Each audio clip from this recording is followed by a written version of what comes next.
ROG have really set the world on fire this year by releasing 3 brand new OLED gaming monitors that are perfect for gamers and creators, and they've got something for everyone. Now this is featuring their new 3rd generation OLED technology, which is up to 30% brighter.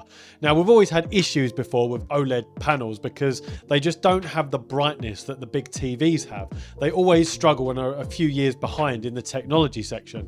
But this year ROG have released these 3 monitors which are absolutely game changing, and like I said, there's something for everyone. Whether you like a flat panel, whether you want a fast refresh rate, whether you want the super wide, ultra wide that's really curved, whatever you want, they have catered for everybody. So whether you're a creator or a gamer, this is where you can pick your ultimate monitor. Now, all 3 of these OLEDs feature the same panel technology, which I think is the Samsung panel, which is the same panel that is on the 32-inch Alienware 4K panel that has just been released. Now let me know in the comments if I'm wrong, but from what I've read, I think it's the same panel. Now all of the monitors this year come with the same kind of specs, just with a few little tweaks here and there.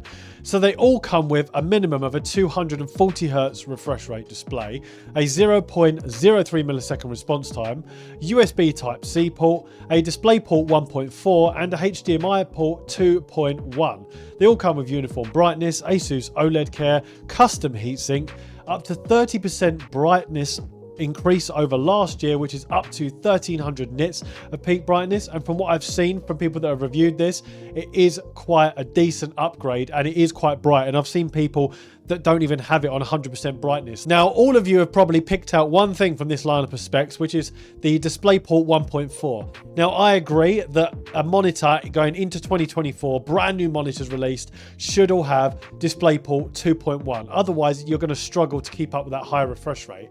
However, that being said, it is not a necessity. You can use HDMI 2.1 to maximize that refresh rate. Now, bear in mind, you're going to need a GPU and a PC that's going to be able to handle that.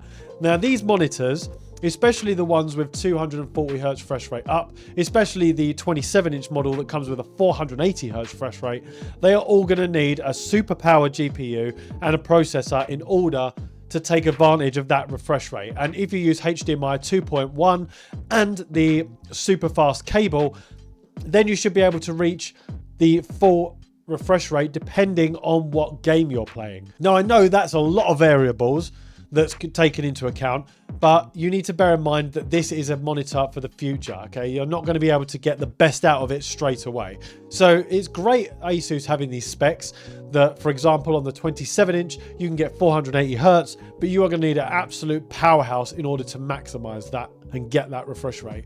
And it depends on what game you're playing. There's something I want to touch on quickly. Around 90% of you watching this video aren't subscribed to the channel. If you want to see the latest reviews on monitors, on studio tech, microphones, cameras, PC builds, lighting, if you want to know how to grow on YouTube and how to be successful and how to grow a thriving YouTube channel, anything like that, subscribe to the channel and I've got you covered. Now let's get back to it. Now the 27-inch is a flat panel. It is a 1440p panel and can go up to 480Hz. Now that is obviously perfect for esports gamers and real high-end competitive gamers. So if that's what you want, go with this one. Or at the other end of the scale, you've got the ultra-wide 39-inch, which is a wide Quad HD display up to 240Hz.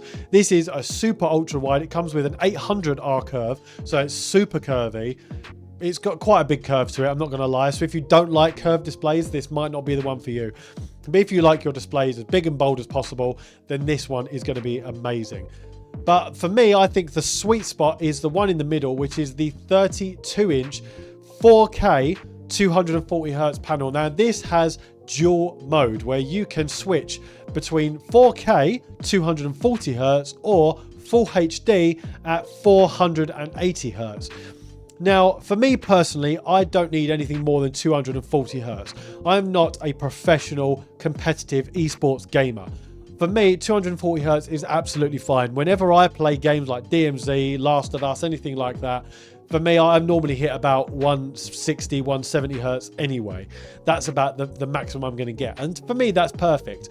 I would prefer having an OLED panel with the super bright screen in 4K display, especially if I'm playing a good game, if I'm watching a movie, watching some content, and I want that perfect crisp 4K display. I would rather have that personally.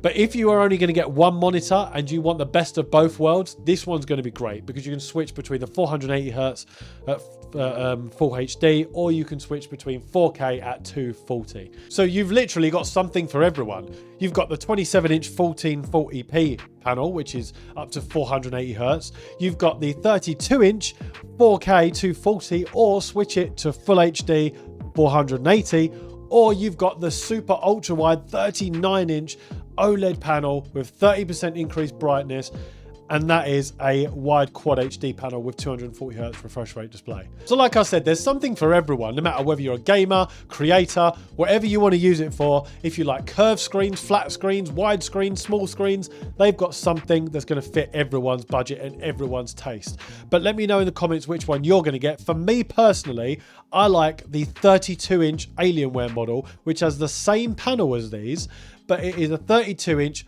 4K 240Hz display with a 1700R curve. And you can check out my full review of it and what I think of it right up here. Go watch it now.